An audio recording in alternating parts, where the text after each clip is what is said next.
Hey podcast community, it's Eric, and I've got something exciting for all you online entrepreneurs out there. If you're looking to take your e-commerce store to the next level, you need to check out Aurora Repricer.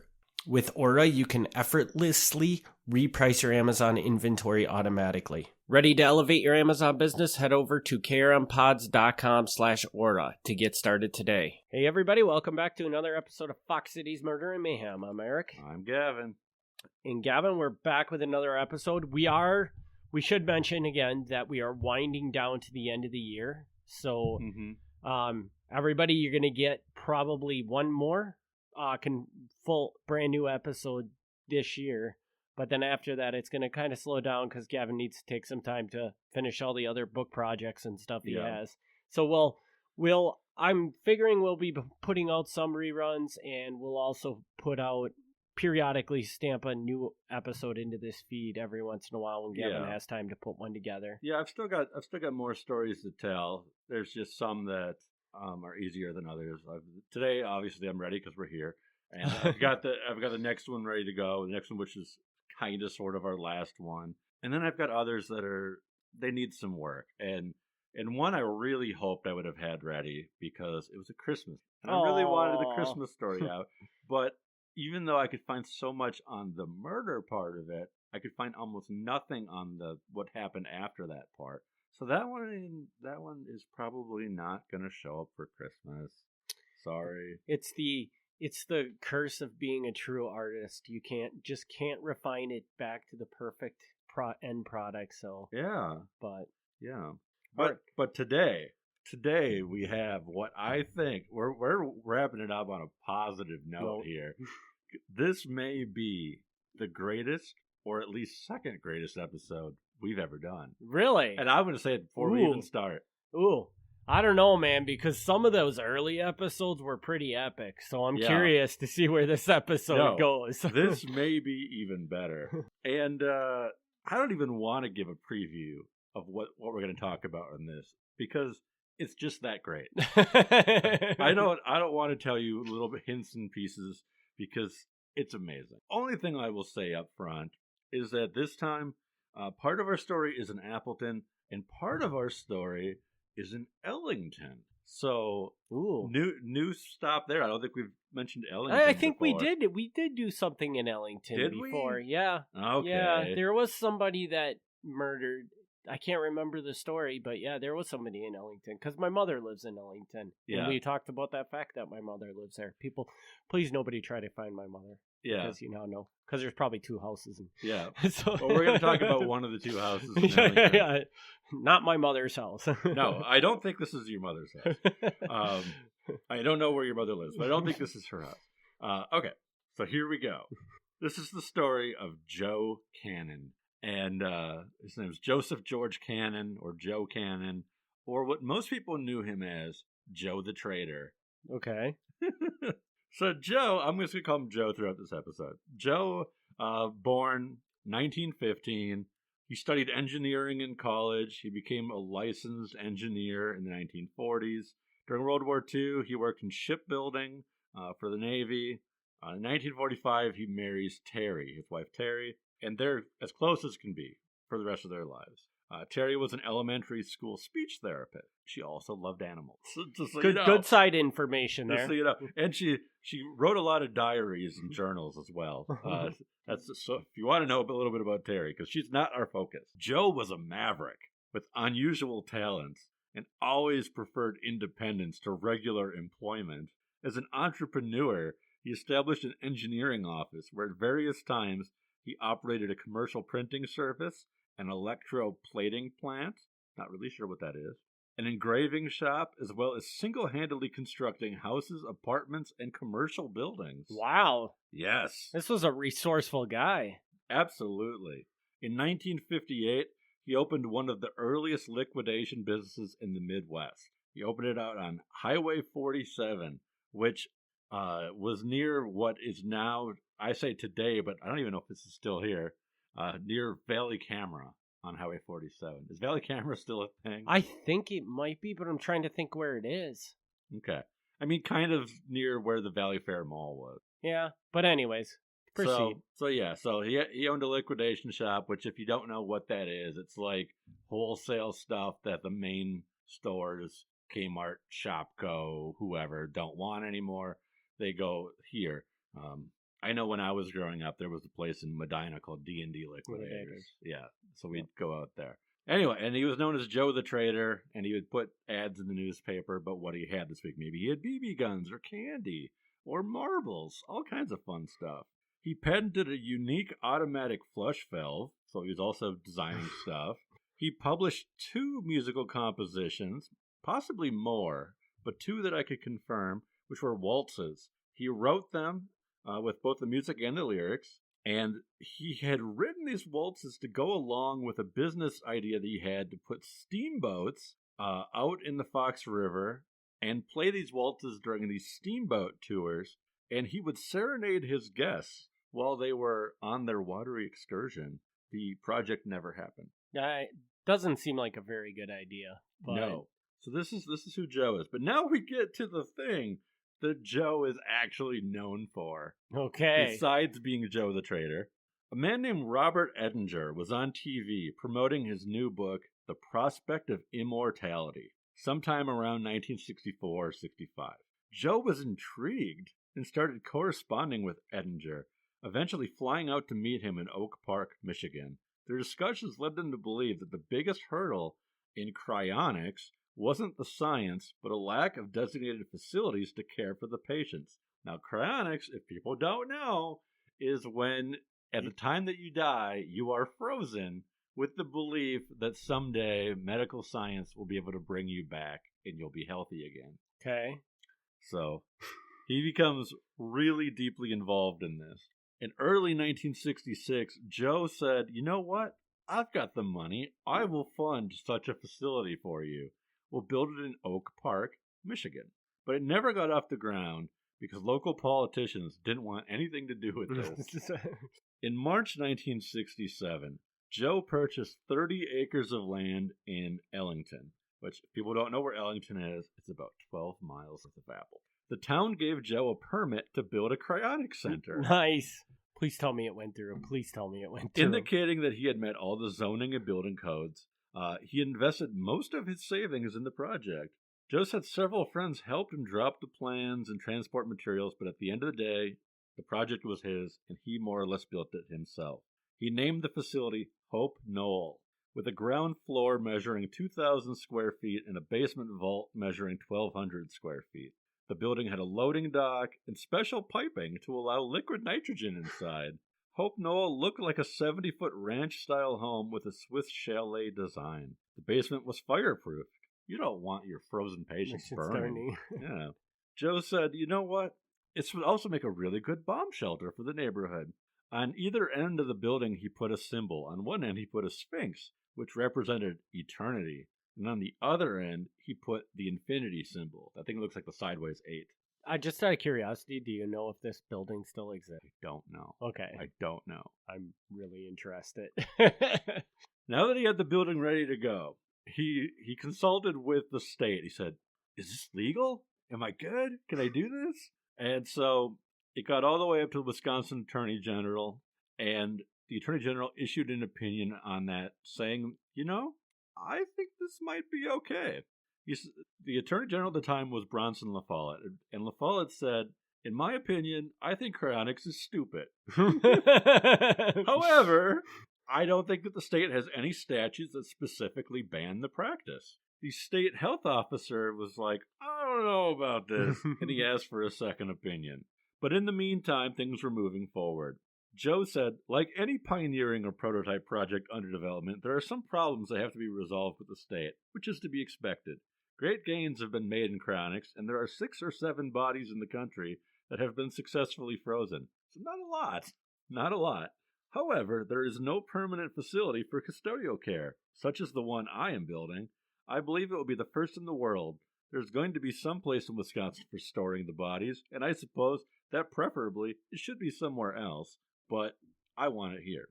Joe believed that life could be extended at least 200 to 300 years. He said, "The way I feel is this will someday be my contribution to mankind." Then the Attorney General's second opinion came out, and he said, All body preparations for cryogenic internments must be supervised by a licensed funeral establishment, and the structure in which corpses are cryogenically interred must be located in a cemetery.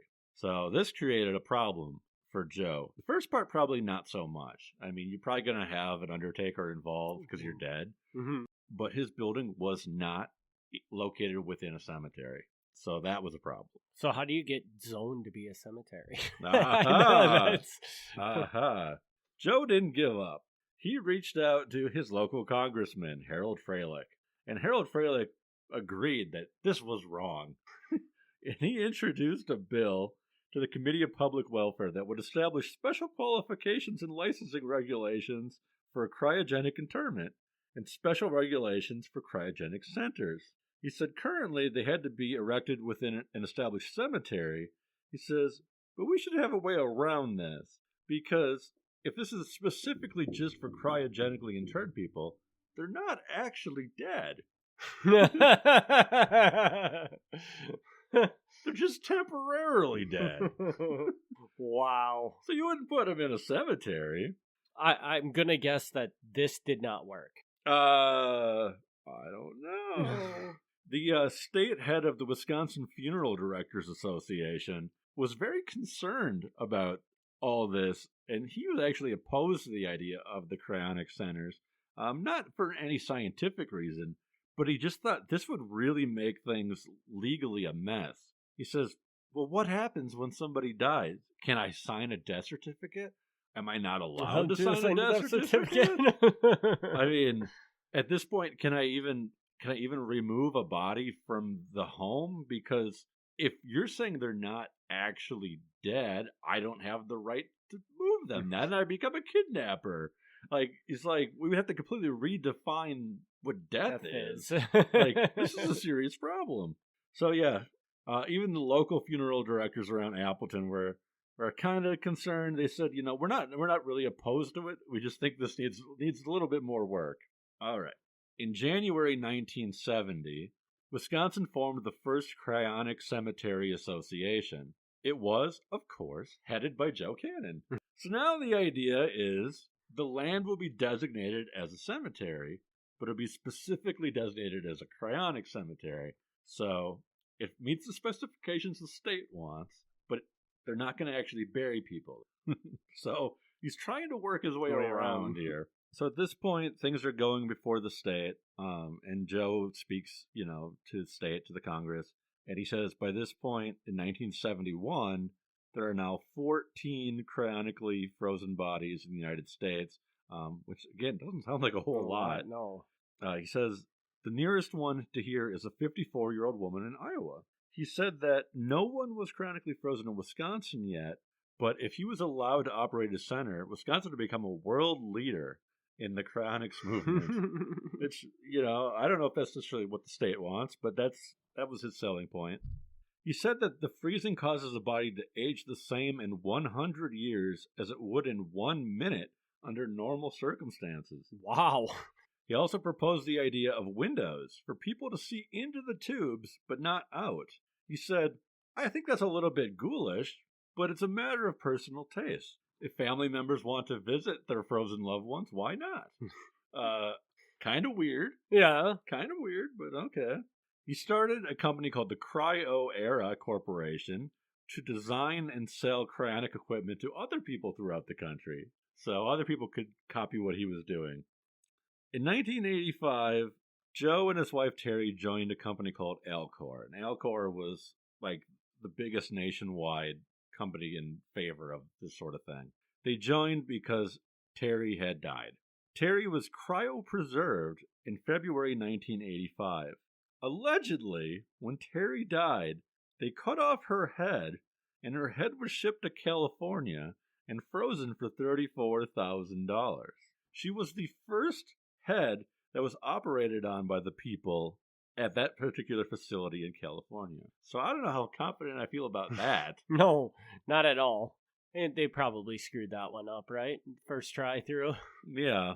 When did he start on this mission? Like when did this story start? I can't remember. Because we're in 1985 right now. Yeah, he started in like 65 and we're up to 85. So he's been working on this project for 20 years? Yes. My God. After Terry was frozen and it was almost time for her birthday, Joe was thinking about what might be an appropriate gift to give her for when she's finally revived. He said she loved to travel and see new sights, and did as much of it as was possible on her limited finances. Joe said his solution was to arrange passage for my wife on the first civilian flight to the planet Mars. It took some effort to convince a travel agent that he was serious about this, but a gift certificate was made out, and he made a down payment. So that when his wife was unfrozen, she could be on that first trip to Mars. Joe wasn't really hopeful that she would be unfrozen in time for the first trip. He said, she'll have to take a later flight, but I know my wife, and she won't be very happy about missing the first flight. So take note, people. When we finally fly people to Mars, Terry's got a ticket. She gets to go. All right. So shortly after Terry's death, the man who had operated on her in California came out to Appleton, or really Ellington, and visited Hope Knoll, spoke with Joe, and Joe showed him Hope Knoll, but then also showed him what he was currently doing to make money. He was out of the business as Joe the Trader, but now he had created a machine that he put in a special formula, and by turning a crank, he could make French tickler condoms. What? We're like, this is not real. You're making this up. This is real. This is real. He created a French tickler machine. All right. So that was now his primary income, was selling fancy condoms. Also in this same year, 1985, Joe had coronary bypass surgery done, which the doctor said would extend his life another decade. So he's still living. He's doing good. Okay, and at this point, is his Hope Knoll or whatever? There's not a single body. There's nobody in there. Okay, nobody. He's still fighting to get the state to let him actually operate it. The building is just sitting there. Okay. In 1989, he released his self-published memoir, Recollections of an Average Man. Now, I was not able to get a copy of this. I looked, and no library in the state of Wisconsin has a copy, so I don't know where you can find this. But allegedly, it contains numerous anecdotes about everyday life, and the primary plot is his struggle to get his wife to keep raisins out of the recipes that she makes. This guy's awesome. This guy is awesome. Yes. Time goes on, and it's up to 1995. He's still alive. He's on several medications, but he's still kicking. And he's still kind of a big deal. Like, he's underground because this is an underground thing, but within that community, he's a big deal. He's speaking at national conferences.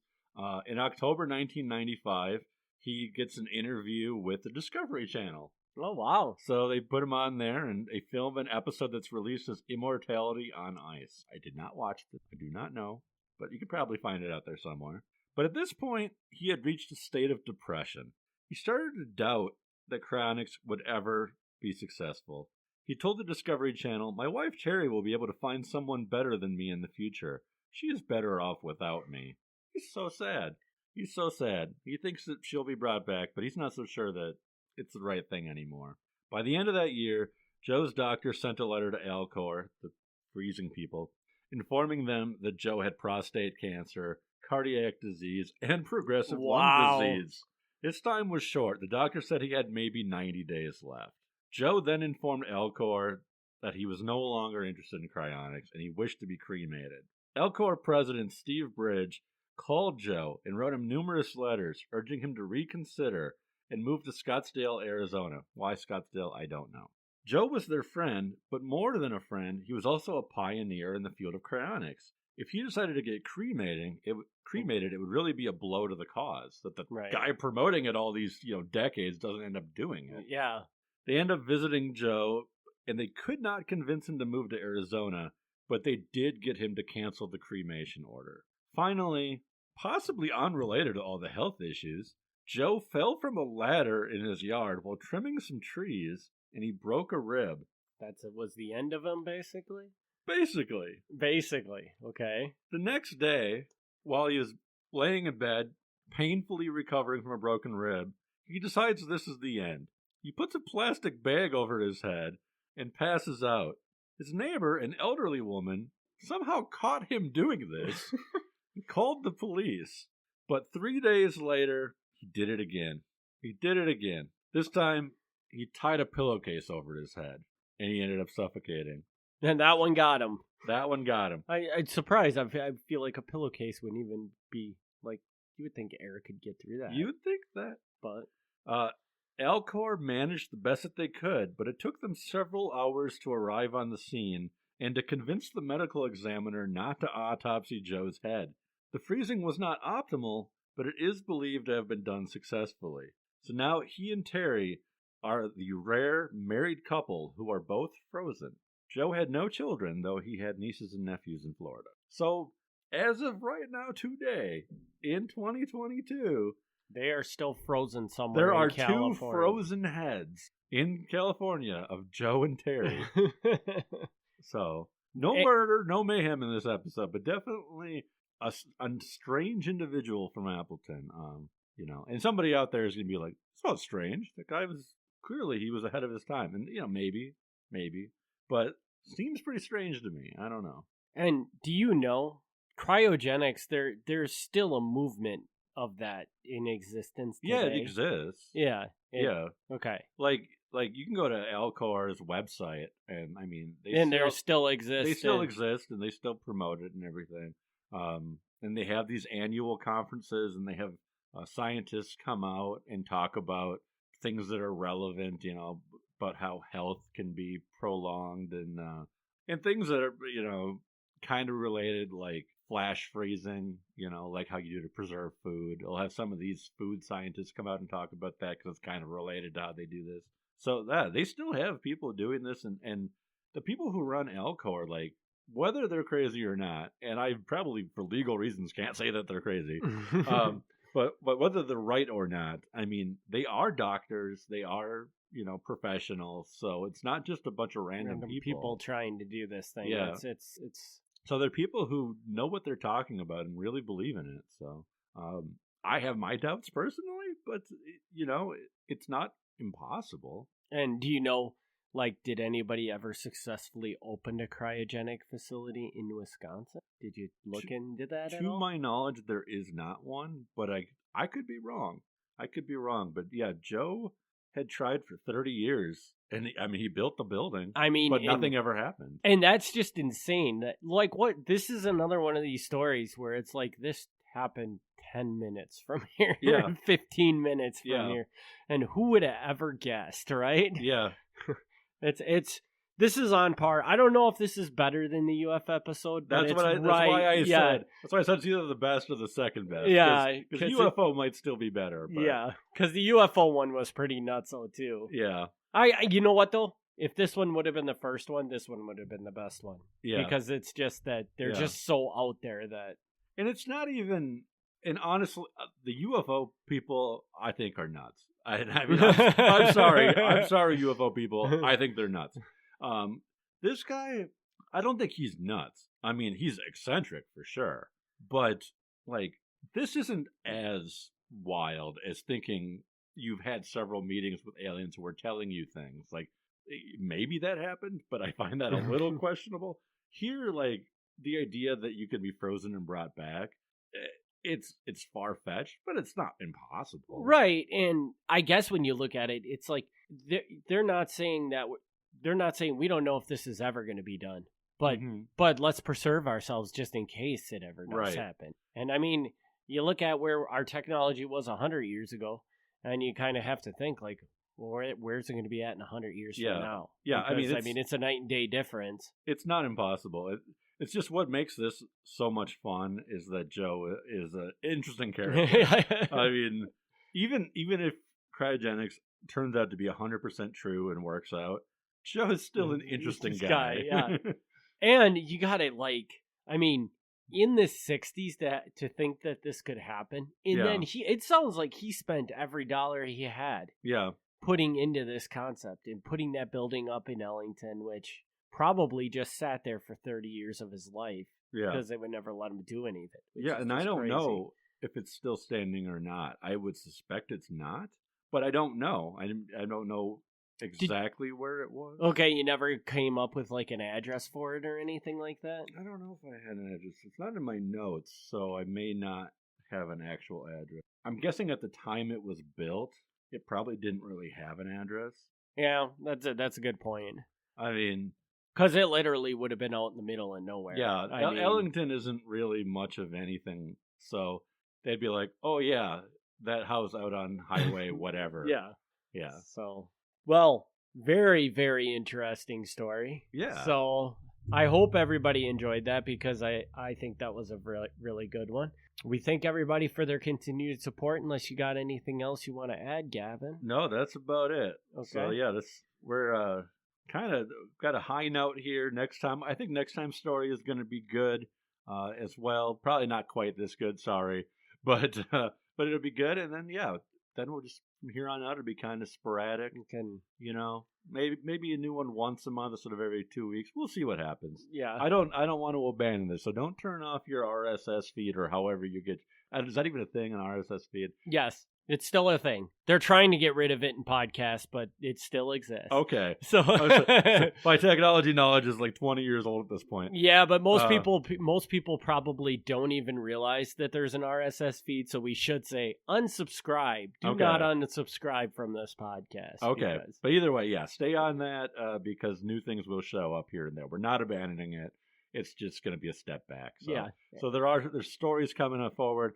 I know next time we got some interesting, a handful. There's actually at least 3 deaths in the next time's episode. Oh, wow. And not long after that, I've been working on one where a guy dies in a glue factory. So, hey, that's going to be fun. Interesting, too. So. Yeah. Cool. All right. Well, we will be back with our final episode in 2 weeks, and we're just going to kind of put it out there that just keep yourself subscribed, and when we can drop an episode, we will drop an episode moving forward after that. So thanks again, everybody, and we'll see you on the next one. Thank you. Hey there, e-commerce enthusiasts. Let me tell you about a game changer in shipping, ShipStation. It's the ultimate platform for simplifying your shipping process. With ShipStation, you can easily import, manage, and ship your orders in no time. It integrates seamlessly with your favorite e-commerce platforms and carriers, ensuring a smooth workflow. Gain valuable insights with their powerful analytics and reporting tools. Say goodbye to shipping headaches. Visit krmpods.com/ship and level up your shipping game today.